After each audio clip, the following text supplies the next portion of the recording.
Happy Easter, everyone. In light of today's circumstances and how we're all practicing social distancing, we wanted to provide an opportunity for the children to have something for their Easter celebration for this holiday. So today I'm going to be reading for you one of my favorite children's books. It's called A Tale of Two Princes. It's written by Eckart Nieden and illustrated by Gisela Scheer. A Tale of Two Princes. Yo-ho, come join us for a balloon ride. Up and up we fly, slowly gliding in the sky, until we discover an island. What a beautiful place, you say. And you're right. Bright colored houses and fields, ribbony roads and rivers, green gold meadows and trees, and a lighthouse on the shore. How many cows can we see? And how many sheep? How many boats? And how many bridges? How many swans? And how many chickens? And how many people? Aha! We can't see any people. No farmers, no fishermen, no children, no mothers, no people at all. So you ask, where are they? Ho ho! To answer that, my friend, I must tell you a story. This lovely island belongs to a king who was great and good. Long ago, the king himself brought many people here. He helped them make the island beautiful. He gave them good laws so they knew what to do and how to behave and how to always be happy. Then the king left the island and traveled to his home across the sea. The people respected the king so much that they built a statue of him. It stood straight and tall at the harbor side. And once each year, the people loaded a ship with good things, grain and meat from their farms, fruit from their fruit trees, and fish from their fishing nets. They sent these riches across the sea as a gift of honor to their king. They also chose a certain man as their governor. His job was to help them remember the king and his good laws. One day, the governor was walking in the forest. He heard a deep voice that seemed to be coming from the ground. "Governor," the voice called. The governor turned to look, but he saw no one at all. "Governor," the voice called again, "I want to talk to you. I am prince of this island." The governor was amazed. "The prince?" he asked. "Yes," answered the voice, "and I have a suggestion for you." "What kind of suggestion?" said the governor. "Just this," replied the voice. "Why don't you stop honoring the king? After all, he's so far away. Knock down his statue, forget about his laws, and don't send him that shipload of riches every year. Keep those good things. Store them up for yourselves. After all, you may need them someday when hard times come." The governor couldn't believe what he was hearing. He said to the voice, "How could we be so ungrateful and hateful to our king?" The voice did not answer. So the governor walked away, and many new thoughts went through his head. When the next ship for the king was being loaded with riches, the governor went down to watch. He went early in the morning, when sunrise made the harbor shine like gold. There at the harbor side, the governor saw crates and boxes and barrels ready to be carried aboard ship. He also saw 10 sacks of hazelnuts, fresh from the island's hazelnut trees. The governor stepped closer to 2 of the dock workers whose job it was to load the ship. In a low voice, he said to them, "Please take 2 sacks of those hazelnuts and store them in my barn. After all, we may need them someday when hard times come." The dock workers did as the governor asked. Later that day, those dock workers began whispering to all the other dock workers and sailors who were loading the ship. "The governor," they said, "is taking some of the king's riches for himself." Uh-oh. That night, the sailors and dock workers came together.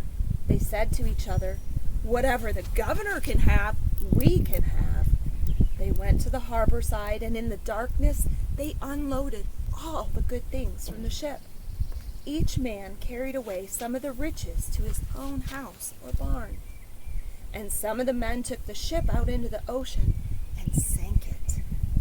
Now it so happened late that night that a certain farmer's cow gave birth to a new calf. The farmer got up to check on the cow and her baby. And what else did he see? He saw sailors and dock workers taking away the king's riches. Early the next morning, the farmer told another farmer what he had seen. And that farmer told another farmer. And that farmer told another. All the farmers said to one another, "Whatever the sailors and dock workers can have, we can have." The farmers came together at the harbor side, and there someone told them that the ship was sunk. There were no more riches to be taken away. The farmers were angry. In fact, they were furious. They shouted, "We want our share!" Someone told the fishermen what had happened, and that made the fishermen furious. They came together and said, "Whatever the farmers can do, we can do." Then the farmers and fishermen began storming their way into the houses of the sailors and the dock workers. They took away whatever they wanted. Now everyone was furious. In all the angry confusion, the king's statue was tipped over and fell with a splash into the harbor. So in only a night and a day, the people of the island had forgotten how to behave and how to be happy. Now they were always being hateful. They were always scolding or complaining. Everyone was angry and everyone was afraid. And no one talked about the king anymore, and no one remembered his good laws. One day, a woman with 2 children walked up to the governor. "Look at these children," she told him. "Now they will have to grow in a place where everyone is angry and afraid and hateful and unhappy, and it's all your fault." The governor didn't agree that this was all his fault, but I must do something about it, he decided. He ran to the forest. He found the place where he once heard the voice that seemed to come from the ground. "Yo-ho, Prince!" the governor called out. "Say something." "What do you want?" answered the voice. At once the governor told him everything that had happened, and he added, "It's all your fault. Your suggestion was terrible." "You can do whatever you want with my suggestions," said the voice, "but I know something important that you'd better keep in mind." "What's that?" said the governor. "Just this," replied the voice. "The king has heard nothing from this island for a long time. Surely he's angry now, for he knows that you've forgotten him. Very soon he'll come and punish you all severely." The governor was alarmed. "Oh no," he stammered, "we're lost." "Oh, not just yet," said the voice. "I know how you might be able to save yourselves." "How?" said the governor. He trembled and listened carefully. "Just this," replied the voice. "Push back those tree branches there beside you, and you'll see a secret doorway." The governor pushed back the branches. He saw the opening to a cave going deep underground. "I'm down here," the voice said, "in a huge cave with plenty of room to keep all of you safe. So run quickly and warn the people about the danger. Tell them about this hiding place, and bring everyone back here with you. Hurry, the king is coming soon." So the governor hurried away, and many new thoughts went through his head. He returned quickly with all the people who lived on the island, sailors and dock workers, farmers and fishermen, mothers and children. One after another they followed the governor, stepping down into the darkness. The voice of the underground prince was leading them. "This way," he said. "Follow me." Down, deeper and deeper they went. After many long moments, the governor said, "How much longer?" "Patience, patience," the prince's voice answered slowly. Down they went, deeper into darkness. After many more long moments, the governor said, "It's too dark down here. I'll strike a match." "No!" the prince's voice shouted. "Don't do that. It would blind me, and then I couldn't lead you any more. Besides, it's too damp down here for a match to burn." He was right. It was damp in the deep underground, and it was cold. and it was dark. After many more long moments, some of the children began to cry. Some of the parents began to groan and complain. So the governor spoke up. "Prince, this is far enough. We won't go a single step more." The prince's voice said nothing in reply. Suddenly the governor was afraid. "Yo-ho, Prince, listen to me. Where are you?" But again, there was no answer. The people didn't know it yet, but the prince had gone back to the cave's doorway and sealed it shut. Now there was no way out. And that, of course, was the day our balloon glided over the island, when we couldn't see any people down there. They were all trapped deep inside the cave. So you ask, please, what happened next? Oh, to answer that, my friend, I must finish telling you the story. Some people in the cave tried to find a way out, but no escape could be found. So some of the children cried, and some of the women screamed, and some of the men growled and howled. But of course none of that helped. "Hush, everyone," the governor ordered. "Calm down." They were all quiet for a moment. Then from somewhere in the darkness they heard a laugh. It sounded like the voice of the underground prince. "Where are you?" the governor demanded. "You can't see me," the voice said, "but I can see you." The governor raised his fists. "You cheated us," he said. "You lied to us. Who are you anyway?" "I will tell you only this," said the voice. "Long ago, I lived across the sea, in the king's home, which is bright and full of light. One day, I told him that I wanted to be king instead of him. I attacked him and fought him fiercely, but he defeated me. He threw me out of his home. So across the sea I came to make myself prince of this island.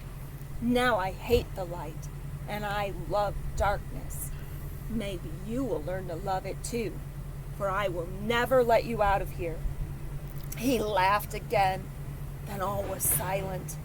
Has he gone away, the people wondered, or is he still staring at us from the cold darkness? Sad and afraid, the people crowded together to comfort one another and to keep each other warm. A long time passed, and no one ever knew if it was day or night, for here in the cave there was only darkness. The people were tired and tried to sleep, but now and then a child would cry. Now and then a woman would scream from a terrible dream, and now and then a man would growl or howl. Of course, none of that helped. And there in the cold, damp darkness, the people began to feel sorry for the wrong things they had done. Then came the moment when someone whispered, "I see a light." "Where?" "There, look." Yes, it was true. Far away was a glowing light. Everyone stared as the brightness came closer. Suddenly it stopped. Everyone heard the sound of fighting, groans and shouts, and the clash and clang of weapons. The light jerked this way and that. Finally the battle sounds ended, and slowly the light came forward again, closer and closer. Soon the people could see the shadow of a man carrying a torch. He was staggering and limping, as if he had been hurt. The man came and stood in front of everyone in the bright circle made by his torchlight. Those in front could see that his heel was bleeding. "Don't be afraid," the man said to everyone. "I've come to take you out of this place. I am the king's son." The king's son? The people were astonished and fearful at first. "Don't be afraid," the king's son said again. "My Father forgives all of you for all the wrong things that you did. I've found you now, and you are safe, and you can follow me home." But the prince," said the governor, "the underground prince." "He is defeated," said the king's son in a quiet, sure voice. "He attacked me, but I overcame him, and he can never keep you in the darkness again. So come, follow me." Holding each other's hands, the people followed the king's son on the long trip up and out of the cave. and into the warmth and brightness above. That evening, the king's son went aboard his ship to return to his father's home across the sea. But someday I'll come back, He promised. With waves and cheers and tears, the people watched his ship sail away. As it went out to sea, the ship looked smaller and smaller and smaller. Finally, it disappeared from their sight. And still today, this is what happens on the beautiful island. Sailors and dock workers and farmers and fishermen and mothers and children go off into an open window or upon a high hill or to the lighthouse on the shore. Then they gaze out across the sea and remember the king's son and wait for his return. So today, as we celebrate the Easter holiday, I hope that you know that the king's son is Jesus, and he has come to rescue us and set us free and bring us happiness and joy and bring us to heaven with him someday. So I hope that today, as we celebrate Easter, you take this time to trust in him with your life and your heart in Jesus. Amen.